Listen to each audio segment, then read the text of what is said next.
Welcome to Dhanshi snacks and craft corner. இன்னைக்கான வீடியோவில் நம்ம என்ன பார்க்க போகிறோம்னா பிஸ்கெட்டை வச்சு ஸ்நாக்ஸ். பேர் என்னன்னா பிஸ்கெட் குழிப்பணியாரம். இது வந்து சின்ன குழந்தைங்கலேருந்து பெரியவங்களுக்கு வரையும் ரொம்ப விரும்பி சாப்பிட்ற ஒரு ஸ்நாக்ஸும் கூட. இது அது மட்டும் இல்லாத நான் போன வீடியோவில் வந்து சாஸ் செய்யணும்னு சொல்லியிருந்தேன். நான் மன்னிச்சிருங்க, அது தேவையான இன்க்ரீடியன்ஸ் இல்லாதனால நான் இப்போதைக்கு செய்யலை. முடிஞ்சால் அடுத்த வீடியோவில் நான் ட்ரை பண்ணுறேன் வந்து சாஸ் எப்படி செய்யறதுன்னு சொல்லிட்டு. இப்போ வந்து நம்ம எப்படி பிஸ்கெட் குழிப்பணியாரம் செய்யறதுன்னு பார்க்கலாம் வாங்க. அதுக்கு முன்னாடி நம்ம வீடியோ லைக் பண்ணாங்க, லைக் பண்ணி சேனல் சப்ஸ்கிரைப் பண்ணி பெல் ஐகானை கிளிக் பண்ணிடுங்க. இப்போ வாங்க போகலாம். இதுக்கு நம்மளுக்கு தேவையான இன்க்ரீடியன்ஸ் எல்லாம் என்னென்னா சுகர். இவ்வளோலாம் நம்மளுக்கு சுகர் தேவையில்லை, ஆனால் இவ்வளோ எடுத்திருக்கேன். இதோட அளவு நான் உங்களுக்கு வந்து போடும் போது சொல்கிறேன். ஃபஸ்ட்டு நமக்கு சுகர்ஸ் தேவை, கொக்கோ பவுடர் தேவை. இது வந்து நீங்கள் வந்து மார்க்கெட்டில் போய் கேட்டிங்கன்னா வந்து 40 ருபீஸ்க்கு ஒரு பாக்ஸ் தருவாங்க. இது நீங்கள் இல்லைன்னா விட்டுடலாம், ஜஸ்ட் ஆப்ஷன். பிஸ்கெட்ஸ்லேயே வந்து கொக்கோ பவுடர் போட்டிருப்பாங்க. நான் டேஸ்ட்டுக்காக மட்டும்தான் நான் அந்த கொக்கோ பவுடர் ஆட் பண்ணுறேன். நெக்ஸ்ட்டு வந்து வினிகர் வந்து ரொம்ப நாள் இருக்கணும், ப்ளஸ் வந்து கெடாமல் இருக்கிறதுக்கு தான் எடுத்திருக்கேன். அப்படி சப்போஸ் உங்கள் வீட்டில் வந்து வினிகர் இல்லைன்னா வந்து லெமன் பிழிஞ்சிக்கலாம். நெக்ஸ்ட்டு வந்து நம்மளுக்கு வந்து பால் தான். எல்லா வீட்லேயும் பால் கண்டிப்பாக இருக்கும், அதனாலுக்கு பால் தேவை. சால்ட், இவ்வளோ நம்மளுக்கு சால்ட் வேலை, இல்லைந்து கொஞ்சம் சுட்டுக்காக இருந்தாலே போதும் சால்ட். நெக்ஸ்ட் வந்து நம்மளுக்கு பிஸ்கெட், உங்கள் வீட்டில் இருக்கிற எந்த பிஸ்கெட் வேணாலும் எடுத்துக்கலாம். நான் வந்து இன்றைக்கி பர்பன் பிஸ்கெட் தான் எடுத்திருக்கேன். இப்போ வாங்க இதை நம்ம வந்து அரைச்சிடலாம்.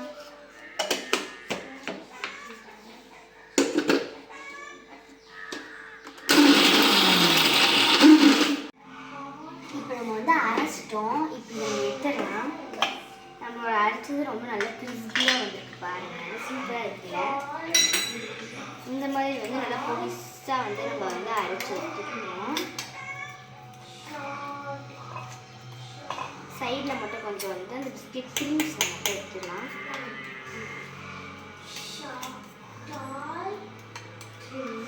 இதை வந்து பவுலில் ட்ரான்ஸ்ஃபர் பண்ணிடலாம்.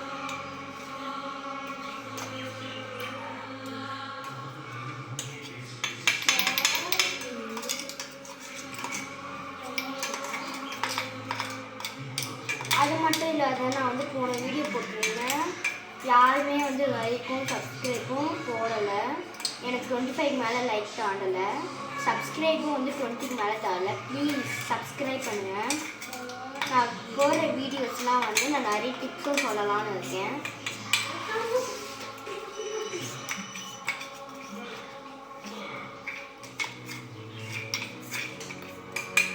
இப்போ நம்ம க்ரீமு எல்லாத்தையும் வச்சுட்டோம்.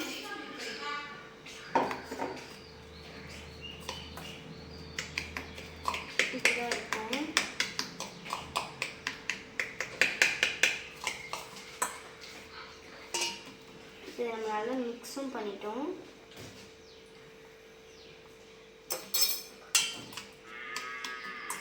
இப்போ நமக்கு தேவையான இன்க்ரீடியன்ஸ் எல்லாத்தையும் போட போகிறோம்.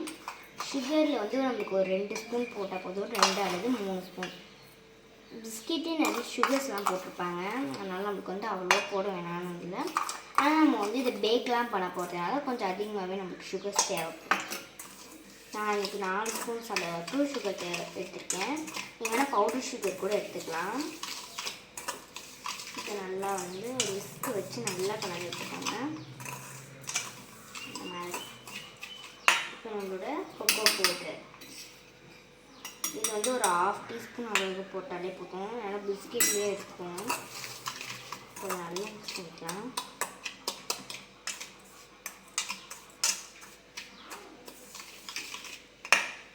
சால்ட்டு நான் இவ்வளோ தான் எடுத்துருக்கேன், ஒரு சிட்டிக்காக ஒரு டேஸ்ட் மஸ்ட் பார்க்கலாம். இப்போ நம்ம எடுத்து வச்சுல பால்,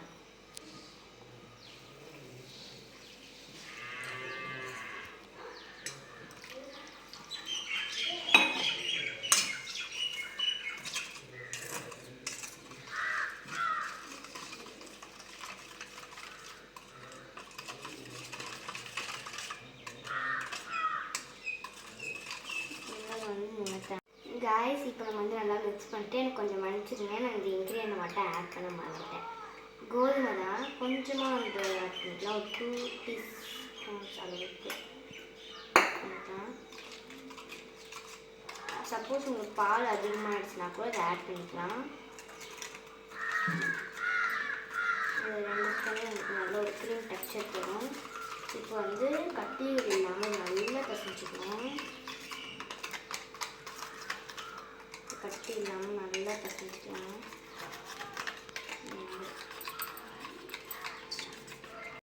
காய்ஸ் இப்போ இதை வந்து நல்லா மிக்ஸ் பண்ணிட்டோம். உங்களுக்கு வந்து பஃப்னு அப்படியே பஃப்னு வரணும்னா கொஞ்சம் கூடவே பேக்கிங் சோடா ஆட் பண்ணிக்கலாம். இப்போ வந்து நம்ம நல்லா மிக்ஸ் பண்ணிட்டோம். லாஸ்ட்டாக வந்து வினிகர் ஆட் பண்ண வேண்டியது இருக்குது. ஆட் பண்ணிடலாம் லைட்டாக. இது ஃபுல்லாக ஆட் பண்ணுறதுல லைட்டாக ஆட் பண்ணி மிக்ஸ் பண்ணாலே போதும். இப்போ நல்லா ஆட் பண்ணிட்டோம். உங்கள்கிட்ட வந்து வெண்ணிலா எசன்ஸ் வந்து ஆட் பண்ணிக்கலாம் வாசனைக்கு. இப்போ நம்மளோட க்ரீம் சூப்பராக ரெடி ஆகிடுச்சு. இப்போ இதை நம்ம வந்து குழிப்பணியை அதில் ஊற்றிடலாம். ஃபஸ்ட்டு கேஸ் ஆன் பண்ணிடலாம்.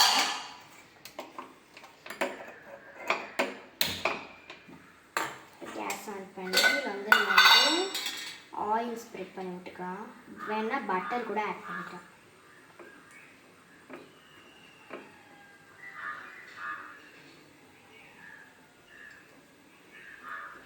இப்போ நான் வந்து நல்லா பரப்பெல்லாம் வந்து எண்ணெயெல்லாம் நான் வந்து இது பண்ணிட்டேன்.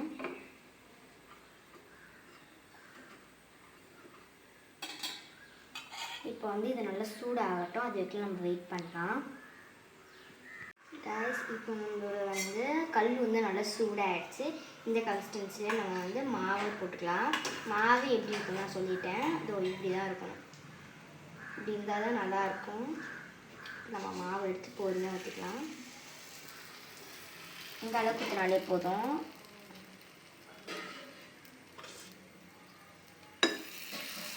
இந்த மாதிரி ஒன்று தான் நம்ம வந்து ஊற்றிக்கலாம்.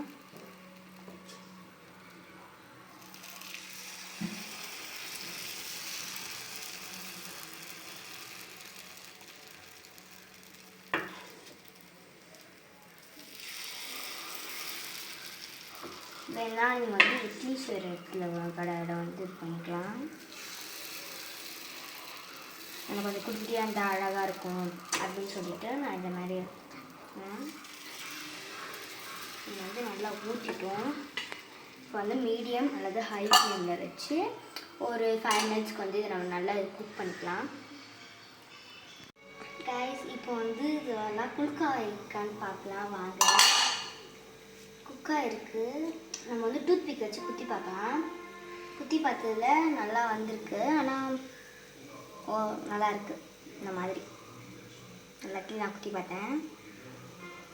இந்த மாதிரி வந்திருக்கு. இந்த மாதிரி ஸ்டிக்காக கன்சிஸ்டன்சி ஆறும் போது அது வந்து ஸ்டிக் ஆகாமல் தான் இருக்கும். இப்போ வந்து இதை நம்ம திருப்பி போடலாம்.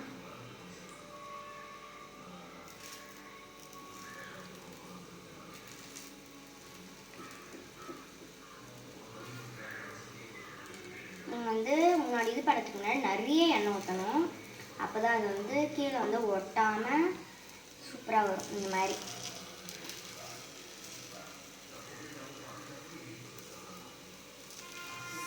அப்புறம் வந்து கொஞ்ச நேரம் கழித்து நீங்கள் வந்து லோ ஃப்ளேமில் வச்சுணும்.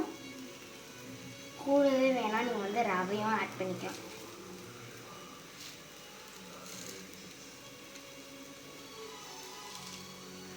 வந்து இதை நல்லா திருப்பி போட்டுருக்கோம். இந்த எல்லாத்தையும் திருப்பி போட்டு ஒரு 30 செகண்ட்ஸ்க்கு மட்டும் நம்ம வந்து அப்படி இருக்கோம்.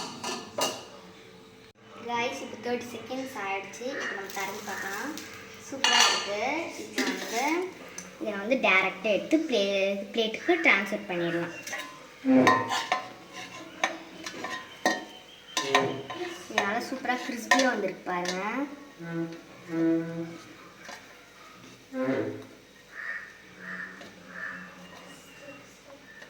இது ரொம்பவே நல்லா இருக்கும். நான் நிஜமாக சொல்கிறேன்.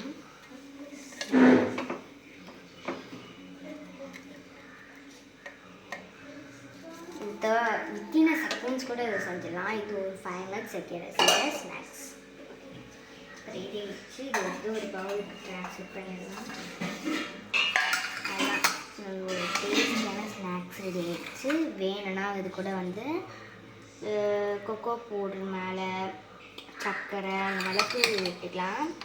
இப்போ நம்ம வந்து இதை டேஸ்ட் எடுத்து போய் கொடுத்துடலாம் வாங்க. பார்த்துக்கோங்க. இப்போ டேஸ்ட் எடுத்து கொடுக்கலாம் வாங்க. டேஸ்ட் பண்ணி பார்த்துட்டு எப்படி இருக்குன்னு சொல்லு. சூடாக இருக்கு. அப்படியே சாப்பிடு. இது வந்து எப்படி இருக்கு, நீங்கள் செஞ்சு பார்த்துட்டு எப்படி டேஸ்ட் நல்லா இருக்கா அப்படின்னு சொல்லிட்டு கமெண்ட்ஸில் சொல்லிட்டு போங்க. டாடா பாய் பாய்.